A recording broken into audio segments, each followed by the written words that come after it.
Good morning, Stepsons. Thinking of you this morning as I do every day, and wondering what might be on your mind.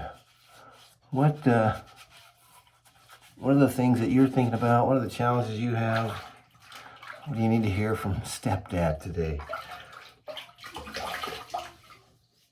It has me wondering or reflecting on what were the toughest parts for me about growing up without my dad in the home. And I actually, I have some fond memories of my dad because we did get to see him a couple weeks out of the year, and he did fun stuff with us.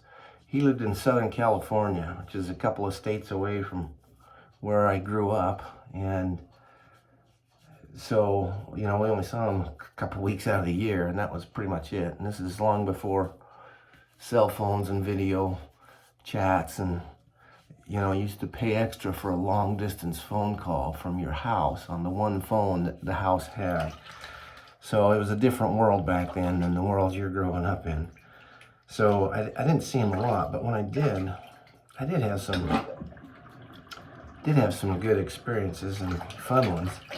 Particularly in where he lived when we go visit him. At the time, he lived in these, it'd be a big house. He was doing well financially at the time. A business owner. Apparently the business was doing okay. Anyway, we'd go visit him, and he'd take us to the beach. He'd take us to the boat club, and occasionally he'd take us to different places around Southern California. In fact, he took us deep sea fishing once on his boat, which in relative terms for the ocean, the boat was not that big, but I remember going out with him, and we were going out on a boat. And we'd see these waves, that other boats would go by, and you'd notice the waves. And I saw some that looked like, and I'm a little kid, right? And I saw some that looked like another boat had gone by. And he said, "No, that's not another boat, that's fish."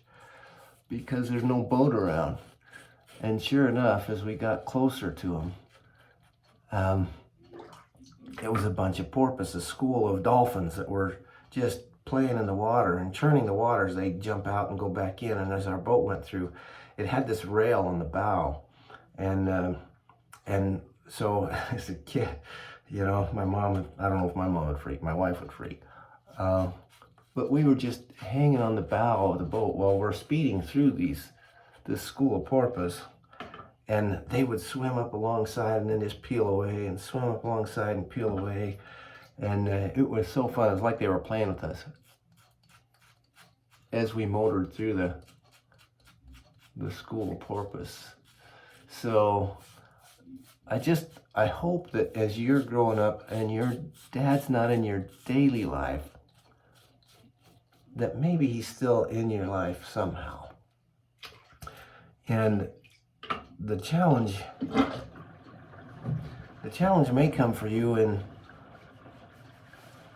the emotions you feel are conflicted, because I didn't even realize how because my dad wasn't there, it hurt. Yet I still had positive experiences with him when I was together with him. And I guess if there's any words of wisdom in this for you, my stepsons, and you guys that are watching this that are growing up without a dad, is when you have the opportunity to have positive experiences with your dad, take them. Take them so that you can have those fond memories when you're older. If you don't even have that opportunity, then just keep checking in with me. That's why I'm doing this YouTube channel. Always remember, you can still succeed. You can grow up successfully, even though your dad's not in your daily life. And you do have a dad that loves you, because I love you. And I'll see you on the next video.